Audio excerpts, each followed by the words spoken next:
What's up, y'all? I want to get on here and talk about this T-Hood case. I've been trying to upload videos from Jamaica, and baby, the Wi-Fi is not Wi-Fiing. It took me 48 hours to upload my last video, so this might be the last video I can upload until I get home. But anyways, I've been seeing a lot of stuff in my comments like, oh, T-Hood was set up, the Frost sacrificed him, and it's a setup, and why the autopsy came out, and he was pow-powed in the back, and how is that self-defense if you're pow-powed in the back? And I said, come on, if they said it's self-defense, they got to be a good damn reason. So I've been watching a lot of Ratchet TV, a lot of Lakeysha Keysha. That's my boo. I love her channel. And she been doing a lot of investigative journalism over there. And she put out a good little report last night, a long live. Go check it out. But in that live, I seen that she actually got some reports from the autopsy and from the police station, and even in the autopsy report, they told her, not her specifically, they told the people who did the autopsy, obviously, that yeah, he had some wounds in his back, but he also had it in his stomach. He also had it in his thighs. And the reason why was because that man was over there on some BS. He pulled up over there to Kelsie house, aka Kai Frost house, and was over there punching on Kai Frost's sister like a beanbag. And her brother came home from work and seen it happening, and it was happening outside. Just like I said, it must have been happening outside for the parents to be like, oh, why was he pow by the gate? He was trying to leave, and they were out of line. They powed him in the back, making it seem like, oh, they just called him over there to get set up, which don't make no sense. The math ain't mathing. But anyways, just take a look at the report that Lakeysha Keysha got, and then I'm going to be back to say my piece. You know, the family said that he was left there for hours before they called the police, okay? That was a lie. Didn't we talk about this? Didn't we say that was a lie? Because how could the family say they just left him out there unalived for hours while they got their story straight and set up the crime scene before they called, when that was a lie? Because she got on Ratchet TV, the mama of T-Hood, and said that she was on the phone with her son before it happened. Then after it happened, Kelsie called her crying like, oh my God, call 911. And the mama and the sister called 911. So how did they leave him out there for hours if y'all are the ones who called 911? But anyways, in the autopsy report that Lakeysha Keysha got, it says what time the police were called. So that was another lie. That is so far from the truth. We have the initial 911 call on August 8th. So that was actually at 6:55. Is that correct? 18:55. That's about 6:55. Okay. So on this page, it pretty much says case brief. It says 33-year-old black male reportedly involved in a domestic dispute was transported to Piedmont Eastside Medical Center with multiple GSW, and that's gunshot wounds. I just realized what that meant. Now, this is where it gets interesting, y'all. Right here, it says on August 8th, 2025. Actually, let's go up. It says conversation with Sergeant Micah. I'm so sorry, y'all. What the hell am I doing?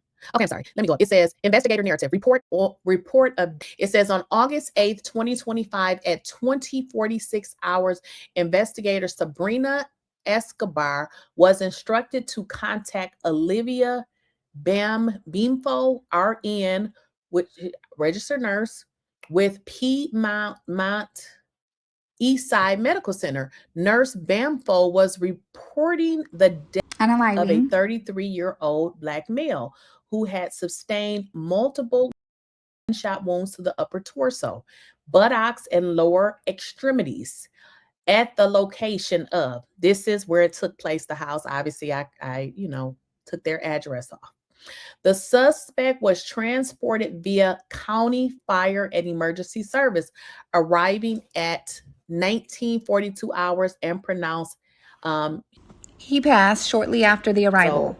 So, at some point, after arriving via the ambulance, he did pass away.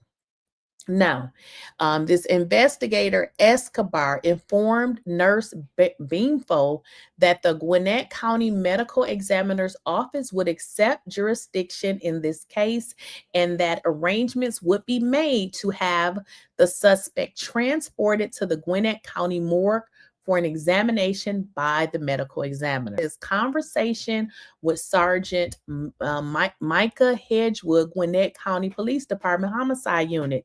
Now, y'all, this is the juicy of the juice. Now, it says on August 8th, y'all, and I highlighted it for y'all. On August 8th, 2025, investigator Escobar contacted Sergeant Micah Hedgewood with the Gwinnett County Police Department Homicide Unit. Sergeant Hedgewood explained that the subject was involved in a domestic dispute with two other individuals at the location. I took their address off, Snellville, Georgia, 30039. The subject reportedly drew a weapon. Y'all did hear that, right? It's in the paperwork. The subject drew a weapon. What y'all thought he had? A rock, a sock and a rock? It says it right here. Right there. I highlighted it. The subject reportedly drew a weapon. So this is actually in the report of the autopsy report, which, again, I'm not sure why they don't have it in the police report, but I guess that's their way of doing things. It said, and another individual reportedly subject out of self-defense. Charges are unknown at the time of this report. For additional information, please see the Gwinnett County Police Department incident number with case. Okay, y'all seen what she said. She got the autopsy report and it said that he had a weapon. He was over there starting shit. It was already reported that he was over there putting hands and feet on Kelsie. When Kai got home from work, he seen his sister was injured, and that's Kai's house. He didn't just get called over to the house. He lives there. He was coming home from work. He come home from work, and he has a weapon at the place where he lives. He come home, he see his sister in the front yard with injuries. The police have it in the police report that she had injuries. And then that man, it says in the autopsy report that he had a weapon, but no, y'all believe the Frost went, set up the scene, put weapons in his hands. When the homegirl, Kelsie's homegirl, just told y'all in my last video, not my last video, but a couple videos ago, Kelsie homegirl said they were out at the club and he pulled a weapon on them. And they called the police and all kinds of stuff. So it's like, this is not like a random act. The V word. He has reports of doing this multiple times. Y'all act like y'all didn't know. He just was outside putting hands on feet on women. And some men kept telling him to stop and he wouldn't stop. And they asked him again. He wouldn't stop. They asked him again. Finally, they had to pop him and he was popped 3 times just in April. The end of April, so not even that long ago. And y'all was in my comments like, how could he possibly be putting hands and feet on Kelsie if he's recovering from them 3 wounds? Come on, y'all. Go look at his Instagram. He was hop, skipping, and jumping on stage, performing. He out roughing bitches up in the streets. Like, them little wounds been healed. Kelsie nursed him back to health. It's all over her Instagram. So not only did she nurse him back to health after he was out fighting with one of his side chicks and some other street guys had to put had to put silver things in his body. Damn, YouTube, I can't say nothing, y'all. I'm telling you, my video keeps getting deleted. But not only is this on record that he just did this a couple months ago, some men just had to pow him. And they didn't end his life. They gave him injuries where he would still live. But he just did this. But anyways, Lakeysha Keysha also had reports of several domestic disturbance cases. And I told y'all in my last video that he has a history of domestic disturbance. Go look at his charges. I said it in my last video. I found charges that he had from years ago where he did domestic V on someone and family V and child. Dang, I can't even see the word child. That's probably going to cut this out too. Go look at my last video. All his charges that has to do with children is in my last video. I just want to know, if the police said they're treating it as self-defense, the autopsy report said that he had a pow-pow in his hand, are y'all still not believing that it is what it is just because he has some pow-pows in his back? Could it not be that he had a pow-pow on Kelsie and her brother defended her and did what the hell he needed to do to save her life? I don't know if we're ever going to hear Kelsie's side of the story because we don't went so hard on her ass when she first spoke, but it's a tangled web of BS. And thank God she's still alive. Thank God her brother was there to help out the situation. I know the family is grieving, but they need to let it go. They need to let it go at this point.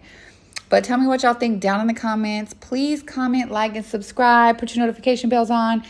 And go check out Lakeysha Keysha live. She has a big old in-depth live. Tell me what y'all think. Put your thumbs up, and I'll see y'all in the next video. Bye.